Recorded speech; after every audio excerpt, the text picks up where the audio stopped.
యాక్చువల్గా ఇది నాకు చూసిన వెంటనే నచ్చేసింది, తీసుకోవాలనిపించేసింది. ఏమో తీసేసుకొని నేను వేసేసుకుంటానేమో ఏదో ఒక రోజు, మీరే చూస్తారు. చాలా చాలా సూపర్గా ఉంది.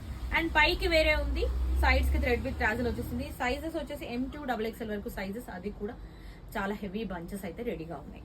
See this is back, M2 XXL sizes. And dupatta కూడా చూడండి, చాలా బాగా వచ్చేసింది దుపట్టా కూడా.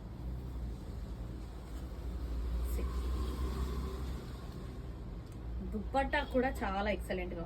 యాక్చువల్ గా టైమే లేదు అన్ని ప్రిపరేషన్స్ చేయడానికి, బట్ ఆన్లైన్ వాళ్ళు అంటే మిస్ అవ్వకూడదు, అన్ని కలెక్షన్స్ ఏది ఒక్క పీస్ కూడా ఒక్క డిజైన్ కూడా మిస్ అవ్వకూడదు అని నేను మాక్సిమం చేయడానికి వీడియోస్ తీస్తాను. ఇప్పుడు యాక్చువల్ గా 7:30 నైట్ 7:30 అయింది. ఇప్పుడు కూర్చున్నా మేము వీడియోస్ తీయడానికి, తీసేయాలి ఎట్టి పరిస్థితిలో అని. సో అందుకే మీకోసమే చేస్తున్నాను కాబట్టి మీరు అస్సలు మిస్ అవ్వకుండద్దు, మిస్ అవ్వకండి. ఓకే.